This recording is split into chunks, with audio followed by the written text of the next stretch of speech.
Justin Baldoni's team has issued a response in opposition to dismiss the New York Times. How the New York Times actively vouched for the veracity of its false narrative. We actually want all evidence to come out that's proper and appropriate evidence. Oh my God, you guys, Blake Lively's lawyer just quit after Brian Freedman dropped that huge bombshell update in their lawsuit. And honestly, I'm not even surprised at this point. Meryl Conant was clearly drowning from day one, trying to defend a case with nothing but smoke and mirrors. Let's face it, only a professional magician could have pulled that off. We all saw this coming, didn't we? The collusion argument was falling apart, and quitting was probably the best move to save her reputation from going down with that sinking ship. I looked through every document, every email, every text message. And after this latest drama, Blake Lively's legal team is officially in complete chaos. Honestly, it's about time. And no one, not even her most devoted fans, can blame her lawyer for jumping ship. You guys were complicit here. You guys were involved in this every step of the way. Defending a case that's slowly falling apart with absolutely no solid evidence to back up Blake's claims. It's like trying to put out a fire with gasoline. As soon as Brian Freedman dropped his bombshell update, it was crystal clear this case was in total free fall. That's the whole point of a lawsuit, is you just start with allegations, and allegations are not evidence. They're just statements of fact that help establish this is the claim that I'm bringing. At first, Blake's case looked like it actually had potential. Harassment, body shaming, breastfeeding allegations, all the perfect ingredients for a public sympathy play. But the reality? There's not a shred of proof to back up any of it. Look, there's a lot of factual determinations that need to be made here, not legal determinations. And because there's factual determinations, you got to leave it to the jury. You got to give a jury the property. Yeah, exactly. And so they're just saying, look, just let the facts decide. And the trier of fact in any case is going to be the jury. Unless it's a bench trial, then it's a judge. But this is not. This is a jury trial. The more Justin Baldoni's team dug in, the more Blake's accusations started to look like a poorly written script. No messages, no documents, nothing to show she wasn't just making stuff up. Every time Blake's legal team thought they had a leg to stand on, it turned into quicksand. There's some bad things that happen here. Now here's the kicker. Blake's PR team had a hand in all of this too. While it might have looked like they were all about fighting for justice, in reality, it was all about maintaining an image. They kept pushing Conant and the team to fight even though there was zero proof to back up Blake's claims. They hired, meaning the Wayfair parties, hired a crisis PR manager who orchestrated a smear campaign against Lively. I mean, maybe they thought some good old PR spin could magically make the case win. But in reality, the court doesn't care how many Instagram posts you make. It's all about the facts. It wouldn't surprise me if that's what we see. But I have to say that the arguments in this opposition were really good. As if that wasn't enough, Conant was under immense pressure from every angle. She's representing Blake, a high-profile client who wants to win at all costs, even when the evidence just isn't there. Reynolds and Lively wanted Wayfair to issue a statement taking the blame for Lively's bad press. Then, of course, came the 170-page legal release from Baldoni. Reynolds and Lively wanted Wayfair to issue a statement taking the blame for Lively's bad press. This document wasn't just a challenge to Blake's case. It pretty much shredded it to pieces. The claims of sexual harassment, non-existent. Body shaming, not even close. Baldoni's team drops a massive $400 million suit on Blake and a lawsuit against the New York Times. Then they publish 170 pages of perfectly documented texts and emails between all the parties that basically show Blake to be the aggressor. Here's the proof. In fact, everything Blake said was systematically debunked, and the more the case unfolded, the more it looked like Blake was the one trying to play the victim. No evidence, just a whole lot of claims. And the more Conant fought, the more she realized she was defending nothing. You're making a factual assertion that these people did something, seizing on it and amplifying it. Now you might be wondering, if this was the problem, why didn't she see it coming from day one? Well, I don't know if you remember, but there was a time when the media giant, the New York Times, slapped its stamp of approval on Blake's case. And back then, it felt like a win-win. This suit against the New York Times is hard. Poor Blake Lively's legal team probably thought they hit the jackpot when the New York Times published an article and video in December 2024, making her claims look practically bulletproof. Here's the clip in question that Friday put on, easily accessible. This was part of the article. Oh, the sweet taste of mainstream media credibility, right? For a brief, shining moment, it seemed like Blake had found the holy grail of support. The piece, titled, "We Can Bury Anyone Inside a Hollywood Smear Machine," was like her golden ticket. A last-ditch PR move to make her accusations against Justin Baldoni and Wayfair Studios look as legitimate as a courtroom verdict. A campaign to tarnish Lively after she alleged that Justin Baldoni, her co-star and director, and Jamie Heath, the producer, had engaged in misconduct while shooting the film. After all, if the Times, the very same media giant that's been making history for decades, puts its stamp of approval on something, it must be true, right? Yeah, and again, at the same time, Nathan assembled a team that could dominate social media through full social account takedowns by starting threads of theories and, Hold that thought. here we go, generally working to change the narrative. So it's impossible to know how much they planted and how much of it originated organically. Well, wait a minute.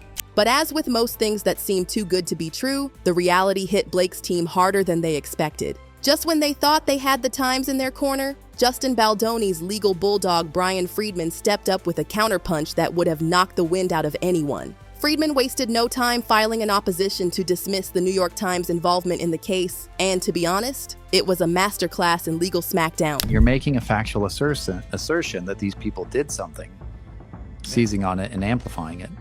According to Freedman, the New York Times wasn't just reporting on Blake's allegations, they were practically validating them as fact, presenting them in such a way that it was hard to tell if they were writing a news article or an editorial. Freedman made it crystal clear. The Times didn't just play reporter, they played advocate. This suit against the New York Times is hard. Freedman didn't stop at accusing the Times of bias.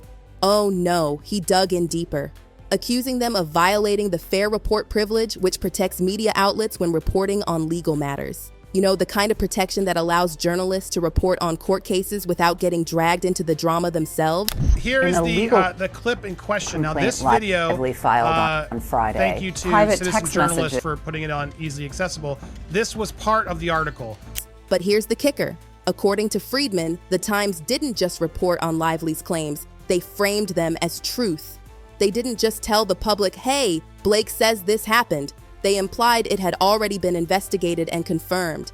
That's not reporting, that's shaping a narrative. A campaign to tarnish Lively after she alleged that Justin Baldoni, her co-star and director, and Jamie Heath, the producer, had engaged in misconduct while shooting the film.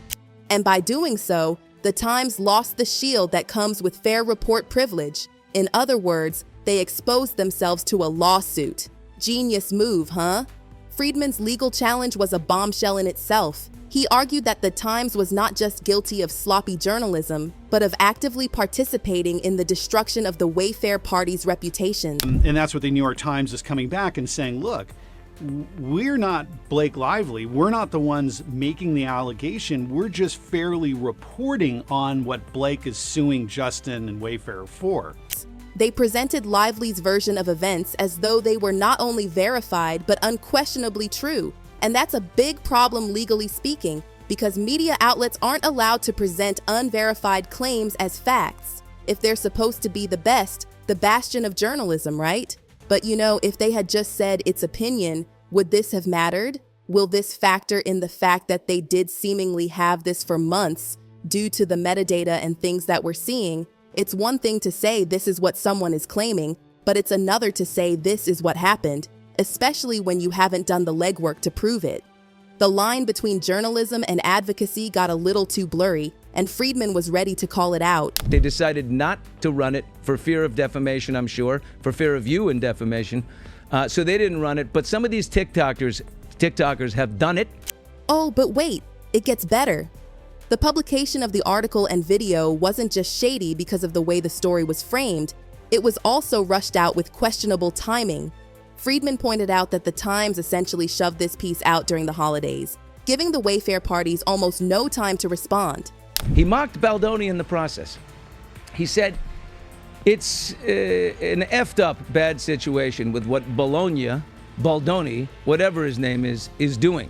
It was like they knew exactly when to drop the bombshell for maximum impact. And that timing just so happened to fit perfectly with Blake's PR strategy. And New York Times prints a story prior to noon with the partial information, and my guess is they were worried another outlet was going to hit this story. According to Freedman, this wasn't just poor journalism, it was bad faith. The Times, it seemed, was already committed to the story before they even gave the other side a fair shot to defend themselves. We're talking about the Wayfair parties over here, and it makes it sound like the Wayfair parties did that. And again, if that's the case, if you think that happened, investigate it. Do a series of articles. Let's see it. The fact that the story had already been finalized days before the Wayfair parties were even contacted? Yeah, that didn't look good. It made it seem like the Times wasn't interested in the truth. They were just interested in the narrative. It's not unlikely. I think there's a high degree of likelihood that the court probably on one of the arguments, so maybe it's the group pleadings, but will grant the 12b6 motion and ask Baldoni's side to amend the complaint. Freedman didn't just take issue with the timing, he threw shade at the entire ethical approach behind the Times piece. It wasn't just a matter of bad timing or poor editing, it was about the fact that the media outlet had already chosen sides. So you might as well just amend the complaint and clean it up now. So it wouldn't surprise me if that's what we see, but I do have to say that the arguments in this opposition were really good. They hadn't just reported Blake's claims, they'd already decided to back her up, leaving little room for anyone else's version of the story. It wasn't a fair and balanced report. It was a one-sided endorsement masquerading as journalism. For Freedman, that crossed a line. I mean, the arguments were really strong, so that wouldn't surprise me either. All right, that was a marathon. For Blake Lively, what seemed like a golden opportunity to solidify her case with the Times' help now felt more like a trap. What she and her team probably didn't anticipate was that the support from the media giant would become a double-edged sword. An intimacy coordinator, and Blake refused to meet with him, or denied and said, "I don't need to meet with the intimacy coordinator. I'll see you on set. I'm all good." So then Baldoni is tasked as the director with going to break down what happened when he met with the intimacy coordinator so he could get her up to date on it all. Instead of helping her, it gave Baldoni's team the perfect opening to go after the credibility of the entire media campaign. Freedman didn't just attack Blake's claims, he attacked the media's role in amplifying them without proper verification.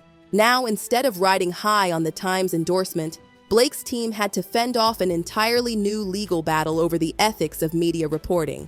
And just when you thought it couldn't get any juicier, enter Brian Freedman, Justin Baldoni's lawyer, who showed up with a full arsenal of legal ammunition in the ongoing drama between Blake Lively, Justin Baldoni, and the Wayfair parties. The battle over jurisdiction is now taking center stage. Yeah, you read that right, jurisdiction. It's the legal tug of war that could determine how the entire case unfolds. And spoiler alert, it's crucial. If they would have said, Blake alleges that, or according to Blake, blah, blah, blah, this happened, they'd be protected. But they said, and her title is investigative journalist. So she's investigative journalist for the New York Times. So that is implying that she's done an investigation. She's actually looked in this. We can trust her.